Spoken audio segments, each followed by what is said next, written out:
the previous season of Ready to Love. So, Precious, I've noticed that a lot of people on your season have met up with the ladies or the men from the previous season. Have you met anyone?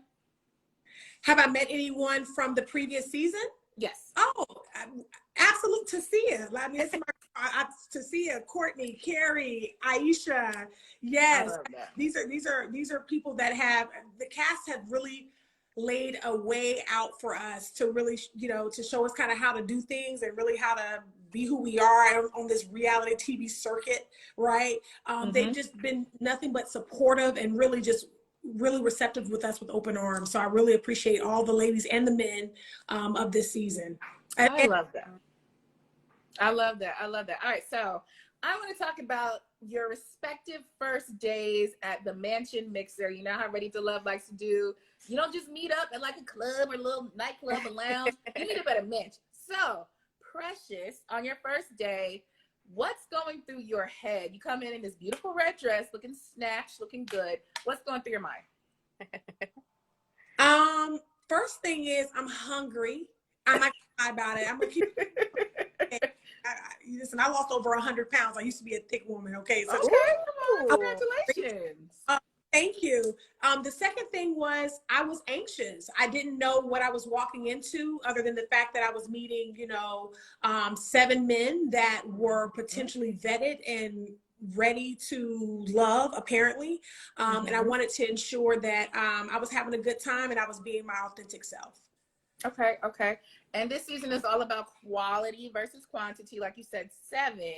Were you surprised when you got that twist? What did you think? Were you nervous? Like, okay, well, what if I don't connect with anyone? I wasn't nervous. I mean, what's for me is going to be for me. I mean, God has always laid that out for me. So, I mean, what is mine is always going to be for me.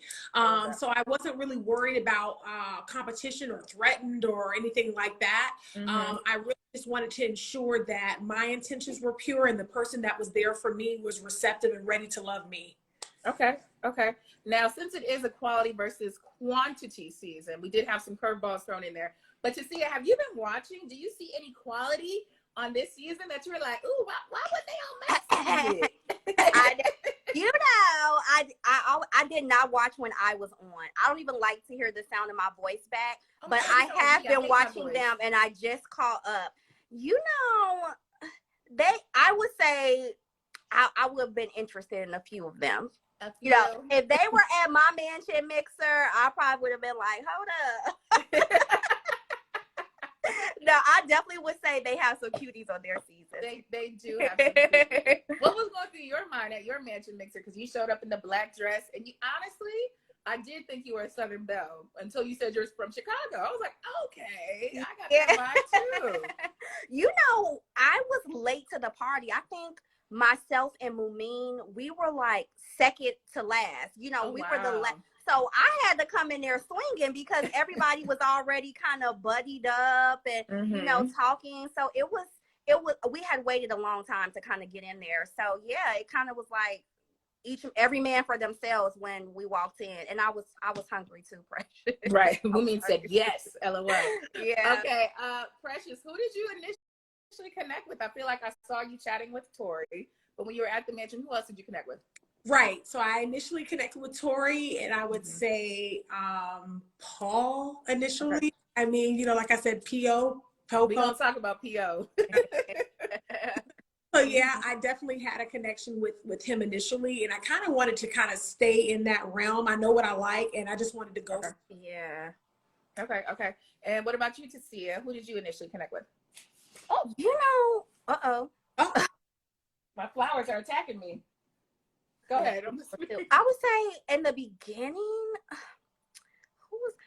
I think Frank and I had a conversation. Carrington, like nobody talks about Carrington.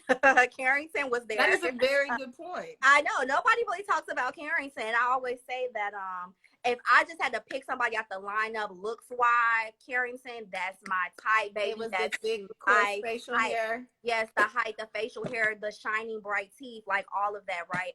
But you got to get me in my mind first. What they call like a sapiosexual. So it's like I may look at you like, oh, but as soon as you start talking, like it goes downhill. And also in the opposite effect, that some guys that I maybe not as attracted to up front, they start talking to me and I'm like, ooh, right. Okay, wait a minute. Let me rethink this. So yeah, I think I needed some time. So I'm not a like first reaction type of person. So yeah. Okay. Now I remember the next day you guys had that, I think it was a brunch, and you showed up, you said with the Fable glasses and your pink on, and you came. I was still tight from the night before. I was so mad. You took me back. I was like, get them. You took me back with the Fable. Did they apologize for putting you in the bottom so soon? Because I feel like they didn't even try to give you a chance. I think I probably took it a little more personally than I should, but I just felt like y'all lying, y'all capping, and I was talking to y'all on the phone at 3 o'clock in the morning, so why y'all do that to me? But when we got there, they were just like, we didn't know you that much. We didn't get a chance to talk to you, which I did respect. We really didn't have that much time because it just was late, and then, you know, the night just kind of unfolded. But yeah, I was still hot from the night before. You came in hot. I was like, okay, Fable, let them know. Let them know. All right. For both of you, do you feel like you missed out on any connections? Is there anyone looking back, you were like, maybe I should have spent more time getting to know them? I would say that now that our season, we truly are like a family. We really do love each other and care about each other. So I would say that now that we're not on the show, you get to really see people's genuine personality. And that really does make you warm, where it's just like, wow, you're a good man, you know? And listen, when you're 33, like, I don't have no kids, my mama waiting, I'm waiting, you really start looking at, is this person a good person? Yes or no? That's really about all that matters. That's what matters. And a lot of the guys now, you're like, wow, you're a stand-up dude. And so you do look at them a little differently than as a prospect on the show, now that you get to see, are they a gentleman? Are they going to stand up? What are they doing in their personal lives? So yeah, they do look a little different to you after the show. Right. What about you, Precious? Do you feel like you missed out on any? Are you waiting on me, Danny? Are you waiting on me? The yes. answer is no. Precious, I guess. The answer is no. I got you. I want to talk a little bit about the elimination that we saw, not this last weekend, but the weekend before last. Were you surprised that this went down? Now, this was your second time, Precious, being in the bottom. Before that, it was between you and AP. What was going through your mind when you met up with Clifton? I knew something was up. I was like, oh, what's the pleasure of meeting? You know, what's the pleasure of this day? That's really what I was saying. Because I mean, it was a great opportunity. But I knew that I was there for a reason, because I hadn't had any connection with him prior. And this was my second time in this position. So honestly, yeah, I didn't feel any regrets about it. I felt like the men made the right decision for them.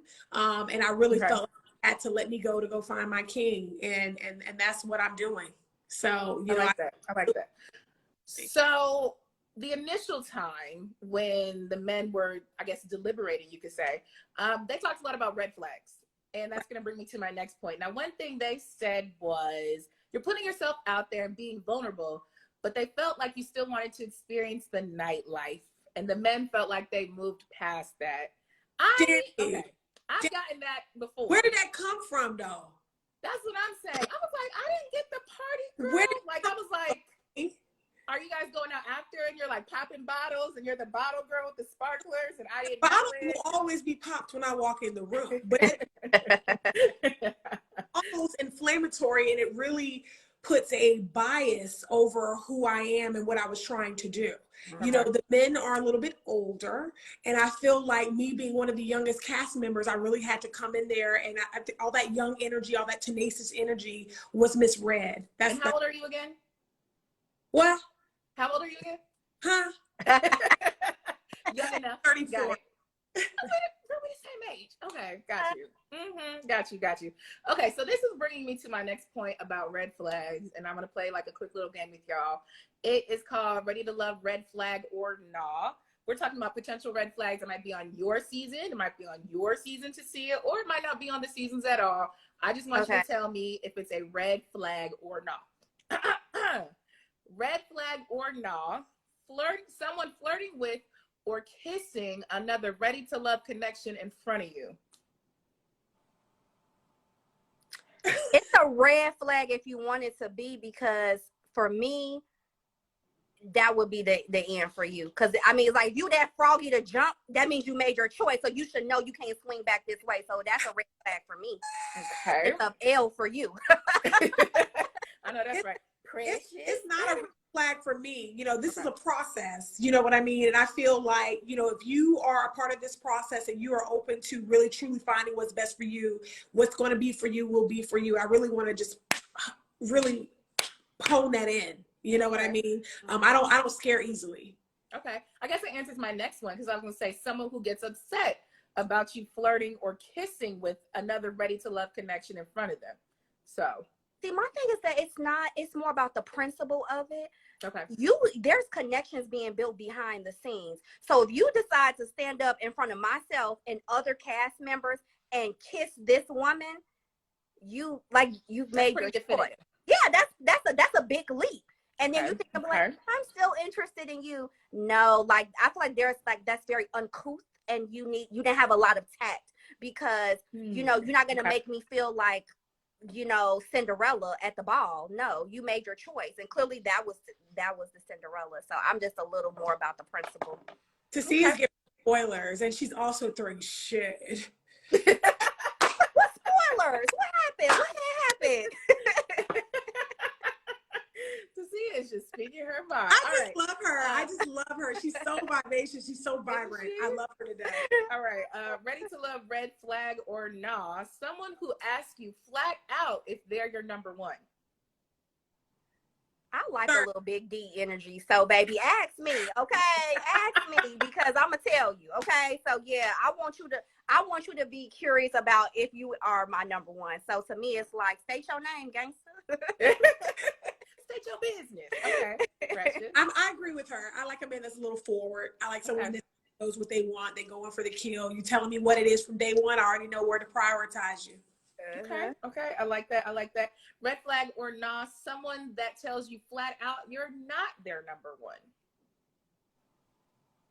I think that's honest. I think that's transparent. Yeah. Okay. So, thank you. You saved me. You know, some stress and some heartache. So I'm cool. And that's not a red flag to me. Okay. Yeah, there's a lot of talk about number ones and number twos. Even on a recent episode, Tommy told the guys to take out their number two, aka their backup plan. Which leads me to my next question. If y'all had a number two on Ready to Love, who would it be? Ooh. Think hard. I think I already went on the date with mine, so that would have been Tori. Okay. I feel like it probably would have been Walter. Exquisite Walter. I did say he was exquisite. You did say. Walter is in Ghana right now for his birthday. How about that? Walter. It's giving exquisite. Hey, Walter, what's up? Walter told me today that he was on his way to Ghana for his birthday. Wow. Awesome. Yeah. We see you, exquisite Walter. That's amazing. Okay. Red flag or nah? Someone who is too similar to you. You might want to date an opposite. They say opposites attract, but this person is just like you. Is it a red flag? Oh, I think I would be bored. You think you get bored? Yeah. I would say it's a red flag, because I can't all of this energy all the time. I'm gonna let you know that right now, Danny. Okay. Ready to love, red flag or not? This is something that comes up a lot. Someone who doesn't like an alpha female. I feel like this is a hot topic. Red flag on the play. It's a no for me. Okay, Tisia. What do you think? You know, I feel like in that, for me, that's more so like to each his own, because I feel like some people could consider my level of that I like in masculinity to be like kind of toxic, and it's really not. It's just more like alpha male. So I definitely, to Precious's point, I think that a man for me will definitely he will want to be my biggest cheerleader and like push me and all that stuff. So his bag gonna be bigger than mine. So he ain't gonna be worried about what I'm doing, girl. Okay. And then lastly, so this is one that comes up a lot. It comes up every season on Ready to Love. It is the provider question. Ready to love, red flag or nah? Someone who says they're not a complete provider, but they can take care of a bill or two. That's a direct quote. Sean got a bad rap for that, right? Sean really got a bad rap for that. And, you know, that question did come out because they was like, Tommy, you ain't got no job. You ain't got no job. And listen, I left far over a 6-figure salary to start my own business.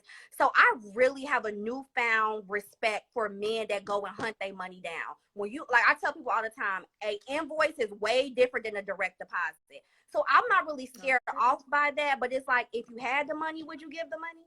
Because that's really the question. Like, I want you to be a provider if you did have it. So it's like, if you had it, would you give it? That's yeah, good. I don't know. Because he can have it and be stingy and not be generous. I think. And I've dated those too. Driving them out. Me too. And I don't want to date them anymore. Cheaper than, girl. Cheap. ain't no, y'all watching, ain't nothing worse than a cheap man. I'll tell you that much. All right. Precious, did you give your answer? Oh, no, I did not. I was hoping you would skip me. But, never. No, honestly, I forged my own way in life. You know what I mean? I came from the mud. So for me, you know, I have built men, I have made men, and I've had men, you know, invest and build me. Okay. So to Tisia's point, I really feel like that's based off of really your discretion. As long as you're willing to spend it in a time where we're trying to build and invest and build a dynasty and create a future for ourselves, I'm cool with that. Okay. Okay. Very good. Very good. All right. Another game before we get out of here, before the episode of Ready to Love comes on at 8 p.m. on OWN. This is called Ready to Love, Who Owns What? It's a superlative game. It's a questions game. We're going to talk about some quotes. And even if you don't know who said it, we're going to unpack it. All right. So this is for you, Tisia. This sounds familiar. When it comes to the women of Ready to Love, who owns this quote? My type is medium ugly. When you go to the Denzels and the super fine guys, they have you chasing them. You need the medium ugly. Those are the ones that'll drink your dirty bathwater. That quote is still haunting me. All of my exes call me, yo, so I'm medium ugly. About that. My exes called me like, yo, so I was medium ugly to you the whole time. No, I just feel like, and you know, it's really just that, first of all, I said that quote, but it's really like, I need my man to know, like, I'm the beautiful one in this relationship, and don't you ever forget it. Like, a man can be handsome with a little grit on him. I like a little roughness, you know, like, don't be too pretty with it. So I want you to know that I'm the prettier one in this relationship. Listen, my friends and I are very familiar with that term. It is called ugly fine. Yes, like it is just a thing. It's more about like sex appeal, and like if we like you, we like you, and if you're gonna take good care of us, it is what it is. So there's that. Let's do another one. When it comes to the men of Ready to Love, Precious, who owns this quote? This is a real quick one now. Y'all want to play Truth or Dare? Oh my God, Laverne. Laverne, good old Laverne, the infamous Truth or Dare game. Now, Precious, do you still stand behind calling it messy? Carmen called it messy as well. I absolutely stand behind that. Tell us why, because Laverne pleaded his case. He was like, I can't help what people say. I didn't tell him to ask the question. What do you think? I'm sorry, my light went out here. It's okay. I feel like, you know, everyone's an adult. You know what I mean? They can answer and do what they want to do, but I do think it was a strategic move to really to find a baseline and to create a baseline as to who was feeling who. And that's just what it was. It was strategy, it was fun. I felt the way I felt about it at the time. I since looking back, I'm thinking, you know, we're all adults and it is what it is. Okay, so let's pretend we're playing Truth or Dare now. I think it was Donovan asked the question, and he said, he gave Joy this question. He was like, if you could kiss the man you had the best connection with, who would it be? Precious, who would it have been? If I could kiss? If the question was on you, if you had Joy's question. I plead the fifth, FIF. Fair. I'll give you that. I'm gonna give you an out on that. All right. When it comes to the men of Ready to Love, Precious, here's another one. Who owns this quote? Now, this was like episode 1. The energy that I need from a woman, it has to be a sexual energy that makes you say, I can't wait to get home. What's on the table? You know, matter of fact, take that off the table. You get on the table. My parole officer. Parole officer? P.O., aka Paul, who said he wasn't just looking for that, he was looking for substance. Now, I feel like there was an interesting moment when Paul was in the hot seat and he was potentially going home, and you really kind of stood up for him. So tell us more about your connection with Paul, because I feel like people are like, oh, here come P.O. He's playing games, talking about deliveries. What is he really like? You know, I'm loyal to a fault first and foremost. And whenever I have a connection with someone, I see that independently of what anyone else may feel or have issues with. At the time that Paul was someone that off camera, we had conversations that were in depth and that really spoke about character, values, and things that were really important to me. And I felt that what he was being portrayed as, or what he was portraying, wasn't necessarily what I was getting. So I was just coming from my standpoint, and obviously he was my connection. I didn't want him to go home because that was my solid connection too. So it was a little strategy too. But, you know, at the end of the day, you know, I wanted to make sure that everyone had a fair chance to really make sure they weren't jumping to conclusions about someone and their character. Very good. Very, very nice. All right. Here's one more. When it comes to the women of Ready to Love Precious, who owns this one? I feel like our connection was strong initially, and I lost you somewhere. Dang, that's a good one. I felt like our connection was strong initially, and then I lost you. You guys were connecting initially, and then you lost him a little bit. Was that Demetrius? You said that. It was Tori. Oh! Yeah, you said that, and you were talking about Tori. Yeah, you said that. Look at me. Okay. We got to talk about the day with Tori, because it started off like here. This is my hand. It's here. And then it was like, and then I think you both agreed like the connection wasn't there. What happened? Because I was like, ooh, flirting. Ooh. Yeah. Tori's an awesome guy, you know, very, very straightforward. We had a lot in common as far as our childhood and how we were raised. But again, I didn't want to rely on trauma bonding or being comfortable with someone. I wanted to make sure that this was a genuine connection based off of attraction, based off of chemistry, things of other nature. So over time, you know, my girl Sabrina, you know, she has that magic touch, you know what I mean? And so his connection with Sabrina grew as his and I began to decline because I was focused on other connections. So I think Okay. So for both of you, starting with you, Tisia, looking back on your season, is there anything you would do differently? No, I had a really good time, and at times it was stressful, but I feel like now on the like at the end of this, now I just feel so happy. So I don't know. I don't think I would do anything differently. At the end of the day, like all of my friends and my family called me and was like, that was so you. Exactly how you were on the show is exactly how you are in real life. So that's the best compliment I could get, that I didn't switch up for nobody. So no, I had a great time. Good. Yeah. What about you, Precious? Same. I wouldn't change a thing. You know, I got to meet beautiful, powerful, you know, dynamic people that I never would have been really exposed to in season 4, as well as my season as well. So I wouldn't take anything back. The friendships that I'm forging are so worth it. So that's kind of where I'm at. Lastly, good. Tisia, do you have any last advice for our girl Precious? So we're still going to see you when the show re-airs. We're going to see you at this reunion. What can she look forward to? What advice can you give to her? Girl, mute the trolls. Do not listen. Do not listen. If the girls are the worst. When you fall back, they crawl back. They may not have seen it now, girl, but let me tell you, they start creeping back. Them same ones that was like, oh, she's too much, girl. They start creeping back. So I don't know, just be you and live your life. And girl, baby, you about to get 10 times the DMs, the attention in public, all that kind of stuff. So you're gonna find exactly who you're looking for. Perfect. Thank you so much for that. I love this girl. I love her.